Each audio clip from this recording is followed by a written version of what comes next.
Welcome to Charts Today. My name's David Linton, and today's edition for Friday, the 4th of May, comes to you from London. And we're seeing now this dollar strength this week. So we've got two very strong weeks there, those two weekly candles at the end of the chart, and really showing that smashing the medium-term trend to bullish. So the dollar is actually just looking stronger all the time. The last day or two, it's just flattened out, and we probably will get a counter trend move. But the reality is the medium-term trend is taking hold. We have to get above 97 on the dollar index to be bullish on the cloud chart. In fact, to do that quickly, it's probably even closer to 98, 99 points for the dollar index.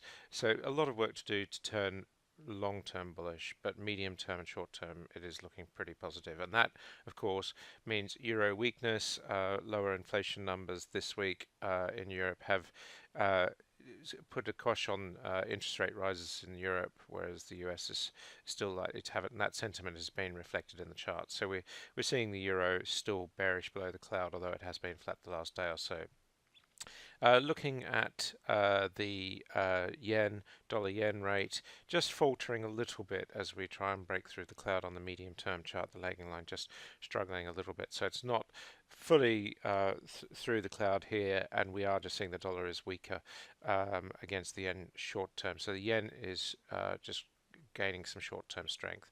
Sterling sitting lower at 136, clearly bearish below the dollar on the medium and short-term charts.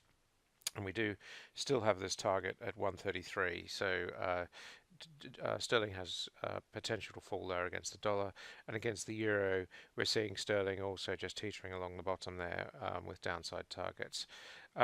The Swiss franc, we're seeing sterling lower as well, and against the Aussie dollar we're back to 180, so we really have fallen quite significantly there. Aussie dollar strength, sterling weakness.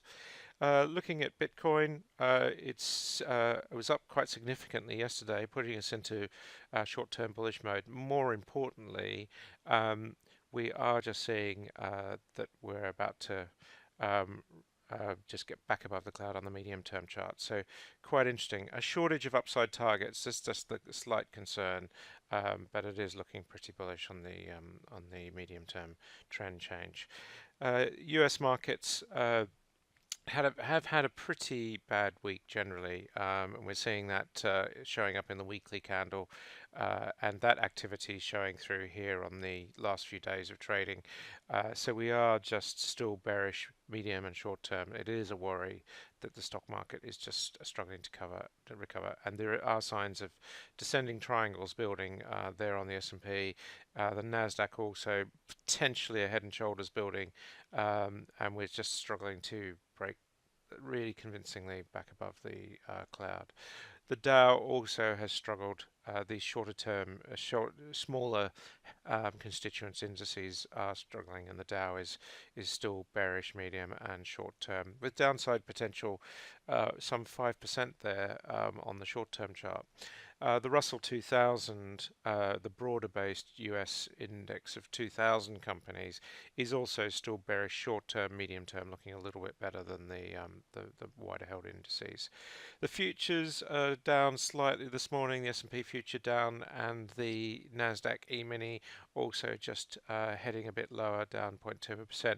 Too early to say whether the US market will open much lower, but the futures will tell us over the next couple of hours. FTSE 100 is actually up this morning. That weaker sterling still helping, and the UK actually looking better than the US for a change. So medium term, long term and short term trends all bullish there. So the UK is actually holding up quite well. The FTSE 250 much the same. The DAX has lagged in Europe and still not quite above the medium-term cloud on the lagging line, but it is getting close to that now. And the CAC 40 is just continuing its rise, nudging new highs, so looking again better than the US. Tokyo, the Japanese market was down slightly on the Nikkei 400, and we are just seeing that still has work to do in the medium-term chart. Hang Seng was down 1%, so that's a little bit lower this morning, and we are still bearish short and medium term. and China, which has been the big worry, was down about 1/3%, so just teetering along the bottom, still bearish, and this long-term picture starting to look a little bit worrying. The Sensex, the Indian market, was down 0.5% as well, but still bullish on all three timeframes, looking better than the Oriental markets, and Australia continuing its run, so looking better there too. Brent crude sitting at 73.40. We just seem to be pausing at this point, so we haven't pulled back very dramatically. Brent still looking pretty bullish. Crude oil just generally looking like it can go higher. And WTI, much the same picture. US Natgas sitting at 274. Really no real action here. Bearish on all three time frames. Going straight to gold, we see the gold is still struggling short term. Are we finding support on this lagging light on the cloud? We are still stuck in this 1300, 1350 range. We're holding on to 1300. We did go into the low 1300s as low as 1301 on the 1st of May, but we are actually just now putting signs of a recovery through the cloud, but too early to say that we're seeing that recovery. And the same as silver. Silver's actually leading gold a little bit there. US 10-year bond yields actually just falling back, so bearish short term sitting at 2.94%, having made it above 3%. So that is just pulling back a little bit there, but nothing changing the long and medium term trends.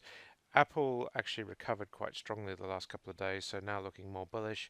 Amazon also has had a really quite strong performance again yesterday, was up just slightly, but holding the bullish position on all three time frames. Google has actually lagged the other tech majors and is still bearish short and medium term. Facebook is just sitting in these mid 170s, having jumped on results last week, and it's still bearish medium term. So the news flow there is still affecting Facebook.